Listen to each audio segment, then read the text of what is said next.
থেকে কিন্তু রিয়েলাইজেশন হয়েছে কিনা আপনারা যে আপনাদের ভাই মোবাইলগুলো বন্ধ করে রাখুন।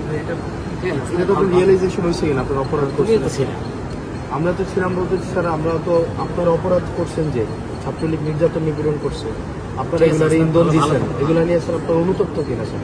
তোমার এই কথাগুলো কেমন না আসলে? কেমন না স্যার? তুমিও তো আমাদের মধ্যে না, আমি আপনাদের মধ্যে ছিলাম না, আমি আপনাদের বিরোধিতা করছি স্যার। না, আমি আপনার বিরোধিতা করছি।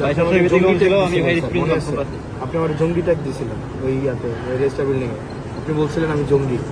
তুমি জঙ্গি? আপনি আমি এটা বলছিলেন স্যার। এবং না স্যার, বিশ্ববিদ্যালয় স্যার আপনাকে সাক্ষী রেখে ছাত্রলীগ নির্যাতন নিপীড়ন করছে, তখন আপনারা কিছুই বলেন না। এবং স্যার রিয়েলাইজেশন হলে তো ফাইন, আপনারা আমাদের সমাজের বিবেক, রিয়েলাইজেশন এটা হয় কিনা যে স্যার এটা অত্যাচার, কোনো অন্যায় হইলে সেটা আপনাদের এই রিয়েলাইজেশন হয় কিনা স্যার? আমাদের বলা তো ওইটা তো বলো, প্রত্যেকটা মানুষের ব্যক্তিগতভাবে মনে করি যে কোনো অন্যায় হইলে সেটা স্যার আপনার সময় অন্যায় হয় না বিশ্ববিদ্যালয় স্যার, গেস্টরুম গণরুম অন্যায় হয় না? গেস্টরুম গণরুমটা ধারাবাহিকভাবে প্রক্রিয়া চলে আসে। এটা আপনার সময় ছিল? না, আমার সময় ছিল, কিন্তু আমার কিন্তু উদ্যোগগুলো আমারই নেওয়া ছিল। তো জানেন স্যার নিরসনের না হাসনাত, এটাও তুমি জাতি হিসাবে আপনাদের লেখা পড়ার তারপরে হচ্ছে ক্লাসের মধ্যে এই জিনিসগুলো আসা উচিত, রিফ্লেকশন হওয়া উচিত। এটাও তুমি স্বীকার করবা যে পদক্ষেপগুলো সেগুলো কিন্তু আমিই নিয়েছিলাম। এটাও না, ওই অর্থে না স্যার, আপনারা সবসময় ডিনাই করছেন।